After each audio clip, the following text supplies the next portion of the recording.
Olá pessoal, tudo bem? A gente está aqui gravando uma série de vídeos sobre a Reforma Protestante. Agora, no dia 31 de outubro de 2020, a gente faz 503 anos de Reforma. E a Reforma é um evento importantíssimo para todo o cristianismo.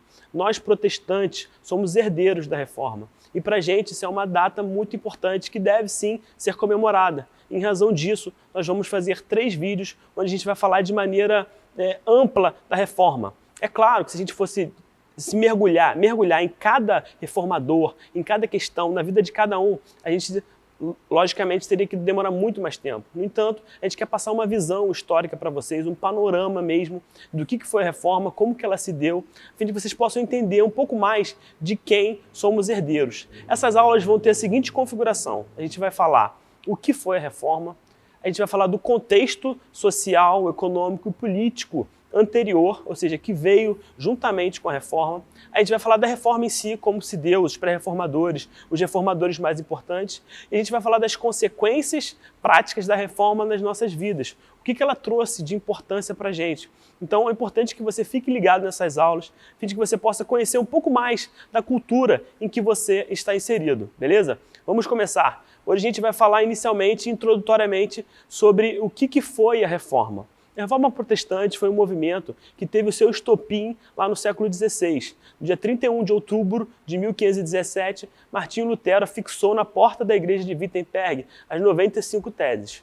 Mas é claro, como a gente fala de estopim, a gente está falando de um pico de um iceberg, que embaixo a gente tem uma grande conjuntura de fatores que foram elevando até que a gente possa enxergar esse ponto que aconteceu. Mas já vinha acontecendo um desgaste político, econômico e religioso há bastante tempo.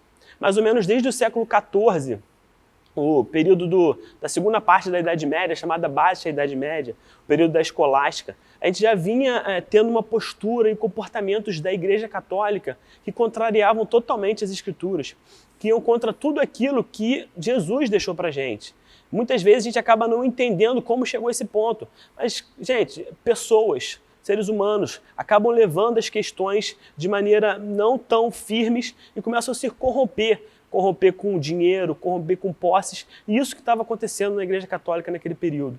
Mas o problema que a gente vivia naquele período, ou seja, no final da Idade Média, não era só com a Igreja.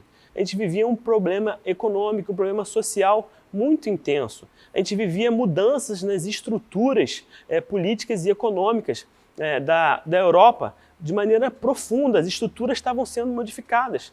A gente pode citar como exemplo a Guerra dos 100 Anos, que teve uma duração enorme e que maculou muito a Europa, gerou muita morte, muito desemprego, muita fome.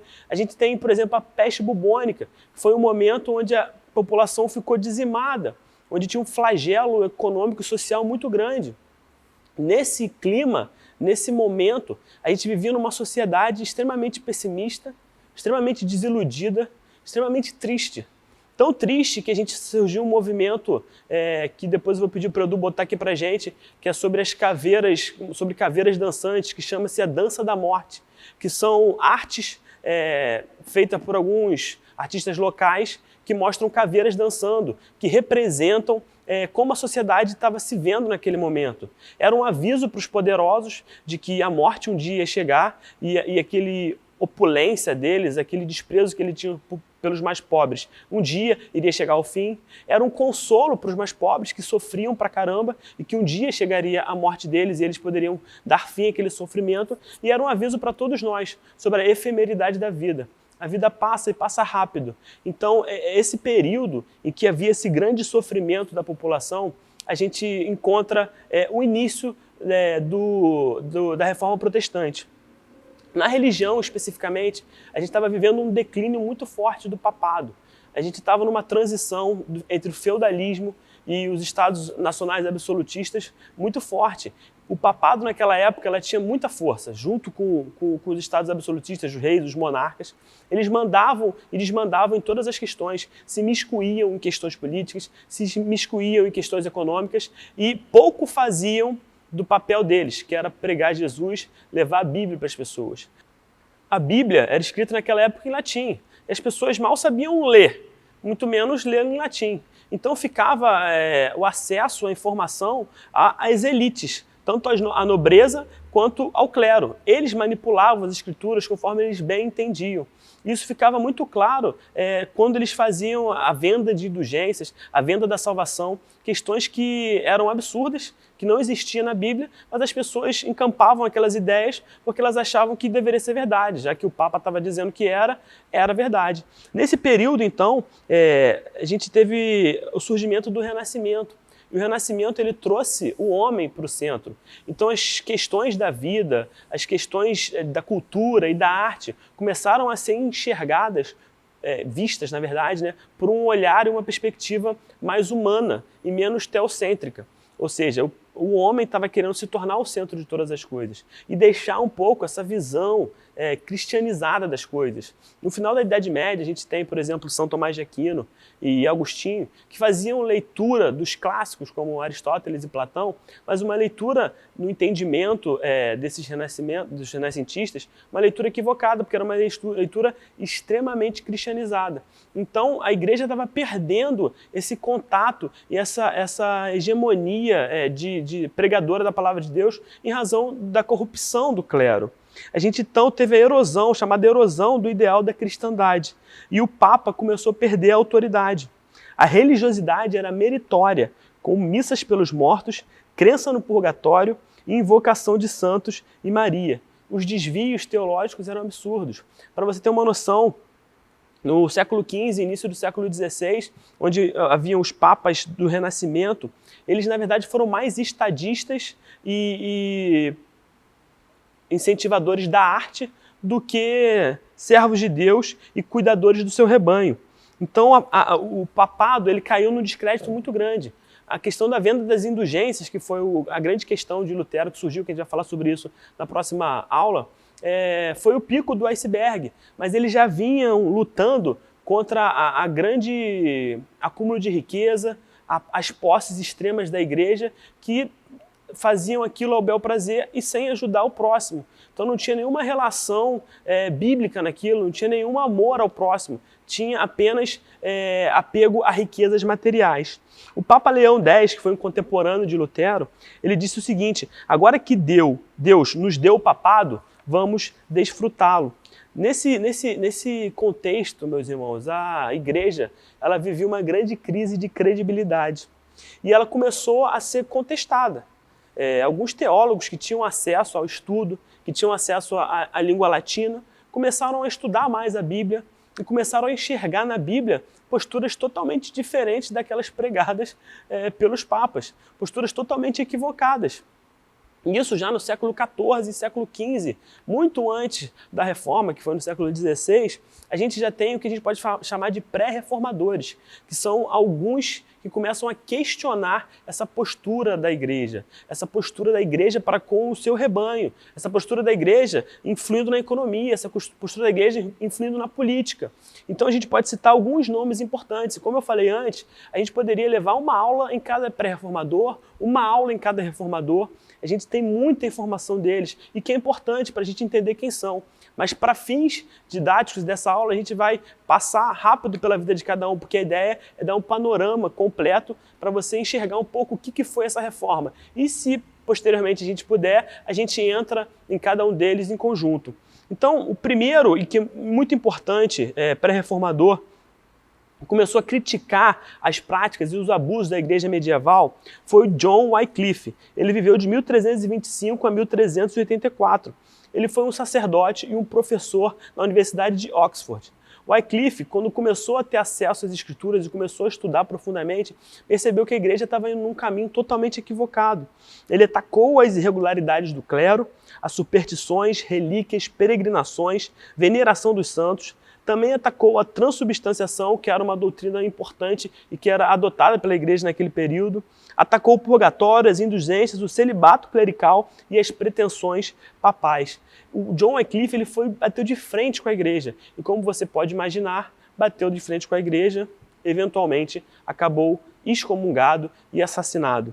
Seus seguidores continuaram na mesma linha dele. Eles são chamados de lollardos. Eles continuaram a pregar todas as falas de Wycliffe e tinham a Bíblia como norma de fé e dizem que todos devem ler e interpretar. Nessa frase a gente tem algo muito interessante. Primeiro, que a Bíblia deve ser a norma de fé para a nossa prática. Então, se a gente precisa ter a Bíblia como norma de fé para a nossa prática, a gente precisa conhecer a Bíblia. Então, quando a gente fala de que a gente precisa conhecer a Bíblia, o John Wycliffe, junto com seus seguidores, eles estão dizendo que a Bíblia precisa estar acessível a todos nós. E todos nós precisamos conhecer as Escrituras, a fim de que a gente possa conhecer como que a gente pode servir ao nosso Cristo da melhor maneira. Além disso, todos devem ter a oportunidade de lê-la e interpretar, ou seja, de ter acesso à versão escrita, fora da língua do latim, na língua da cidade dele, a fim de que ele possa aprender cada vez mais como que ele vai viver da melhor maneira. A gente tem depois o desenvolvimento da imprensa e que a gente tem a impressão da Bíblia nas línguas originais, a gente tem Lutero mesmo que traduziu as Escrituras, enfim, mais para frente a gente vê a importância desses pré-reformadores para os reformadores em dar acesso à palavra de Deus a todos. Seguindo o John Wycliffe, a gente tem um outro grande pré-reformador que é chamado John Hus. O John Hus, ele viveu de 1372 a 1415. Ele também era um sacerdote e um professor na Universidade de Praga. E ele foi muito influenciado pelos escritos e pela postura de vida do Wycliffe. E ele defendia na igreja uma vida semelhante à de Cristo. Ele dizia que todos os eleitos são membros da igreja e Cristo é o cabeça e não o Papa. Ele dizia ainda que a autoridade suprema era das Escrituras. Como você também pode imaginar, John Hus foi excomungado e eventualmente assassinado e perseguido. Seus seguidores foram conhecidos como irmãos boêmios. No entanto, depois, com o tempo, eles foram conhecidos como irmãos morávios. E a gente tem uma história interessante dos irmãos morávios já no século XVIII, bem depois da Reforma, que eles eram conhecidos como grandes missionários, pregavam Jesus às nações. Então, dois jovens morávios, eles descobriram que um senhor britânico tinha comprado uma ilha, uma propriedade agrícola, no leste da Índia. E tinha adquirido mais de 3.000 escravos africanos para trabalhar nas suas propriedades. Eles entraram em contato com esse senhor a fim de tentar pregar o evangelho para esses escravos. No entanto, o senhor, como ateu, falou que não ia pregar nada, que nenhuma dessas tolices entraria na ilha deles. E então eles voltaram, oraram, pensaram e fizeram a seguinte proposta para o Senhor: e se a gente se vender como escravo ao Senhor? O Senhor aceita que a gente vá até essa ilha? Aí o cara olhou para eles e falou: tudo bem, se vocês fizerem isso, podem ir. Então eles se venderam como escravos para que pudessem pregar entre os escravos. E algo muito interessante é que no dia que eles partiram, a família toda, os amigos, muito comovidos e tristes, porque nunca mais iam vê-los, eles falam a seguinte frase: para que o cordeiro que foi imolado receba recompensa por seu sacrifício através das nossas vidas. De fato, eles se sacrificaram por Cristo, a fim de que eles pudessem viver para a glória do nome de Jesus. Esse é uma herança adquirida através da Reforma e dos pré-reformadores. Outro nome conhecido foi Jerônimo de Savonarola, que, sendo frade dominicano lá na Itália, pregou contra a imoralidade da igreja e contra o papado. E como você também não pode duvidar, ele foi excomungado e enforcado. Todo mundo que se opunha à igreja, que pregava contra o papado naquela época, era sumariamente eliminado. Além desses pré-reformadores, foram surgindo outros movimentos, antes da gente ter o estopim, lá, como eu falei, de Lutero. A gente teve um movimento muito importante que foi chamado movimento devocionais, onde ele incluía o misticismo e a devoção moderna. Esse movimento, ele dava ênfase à união com Deus, ao amor, à humildade e à caridade, e produziu uma belíssima literatura devocional que serviu de base forte para que os reformadores pudessem continuar a luta deles contra a igreja. O movimento da devoção moderna, ele teve uma ênfase muito forte sobre a espiritualidade, a leitura bíblica, a meditação e a oração. Ele valorizava a educação e por isso produziram diversas escolas que ensinavam muito sobre Jesus, sobre a Bíblia, sobre oração, sobre meditação, e exerceu uma grande influência sobre os reformadores. Depois desses movimentos devocionais, surgiram ainda os humanistas bíblicos, que tinham um interesse muito grande no estudo da Bíblia nas línguas originais. E a gente tem um grande humanista bíblico chamado Erasmo de Roterdã, que depois influenciou de maneira direta Zwinglio, e ele era conhecido como príncipe dos humanistas. E ele publicou uma crítica ao Novo Testamento grego, com uma tradução latina, que teve influência brutal para os acontecimentos lá no século XVI. Esse retorno às Escrituras foi uma coisa fundamental para a reforma, de você dar acesso às pessoas e ter a Bíblia como base fundamental para a nossa crença, e que nada entre além do que está na Bíblia, nada menos e nada mais, foi fundamental para a gente culminar nas reformas do século XVI.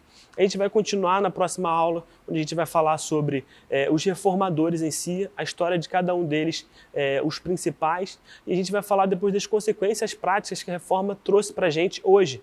O que hoje a gente tem como herança? A gente falou um pouquinho, em umas aulas que a gente teve sobre doutrinas da graça, sobre o que é o TULIP, que são as 5 verdades deixadas lá por Calvino, apesar de não ter sido diretamente por ele feito, é a herança dele, mas essa é uma das nossas heranças que a gente adquiriu através da reforma. Mas isso a gente fala na próxima aula.